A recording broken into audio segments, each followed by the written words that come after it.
Retour sur le plateau. On va repartir sur l'épisode 2 de Dessine-moi un service, où on avait envisagé un service pour une application Java, 5000 utilisateurs en haute disponibilité. Alors vous vous souvenez, j'avais dessiné une architecture 3/3, redondée, sur laquelle j'ai modifié un petit peu le schéma sur lequel on s'était laissé pour le compléter simplement. Alors j'ai plusieurs frontaux, j'ai toujours 2 serveurs applicatifs, j'ai toujours 2 bases de données et j'ai complété avec les load balancers qui doivent apparaître à plusieurs endroits. Donc, on a bien compris que si je me contentais de déployer 3 serveurs virtuels indépendants les uns des autres, j'ai rien fait parce que le F5, c'est une grosse boîte en fer. Le firewall, c'est une autre grosse boîte en fer. Et puis, l'ensemble des routes et des switches et des réseaux, c'est des grosses boîtes en fer.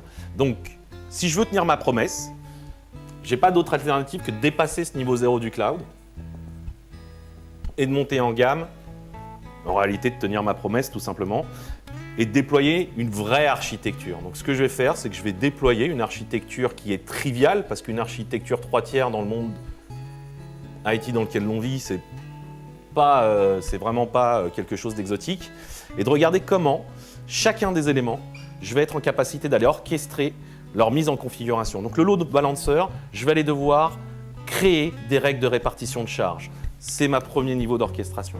Je vais aller devoir créer, je vais mettre mon petit 1, je vais alors devoir créer l'ensemble de mes frontaux serveurs. Et je n'ai pas besoin, eux, d'en faire des instances uniques. C'est un service singulier. J'ai besoin d'aller niveau 3, configurer mes firewalls pour lui dire je passe ma grosse boîte en fer, vous vous souvenez? Et niveau 4, sur ce firewall, qui est une ceinture noire en termes de firewall, parce que là j'ai mes données utilisateurs, c'est ultra sécurisé, j'ai besoin, dans des conditions très strictes, d'aller orchestrer leur mise en configuration. Même chose pour les firewalls potentiellement intermédiaires, les load balancers intermédiaires, je peux pouvoir les configurer de façon précise. Donc, en termes de niveau, qu'est-ce que ça veut dire? Ça veut dire que quand j'ai fait ça, je vais aller configurer ensuite chacun de mes tiers. Pourquoi? Parce que niveau 2, je vais aller déployer du middleware. Si vous avez traîné sur le site, quelqu'un a dû vous expliquer que cloner, c'est une mauvaise idée.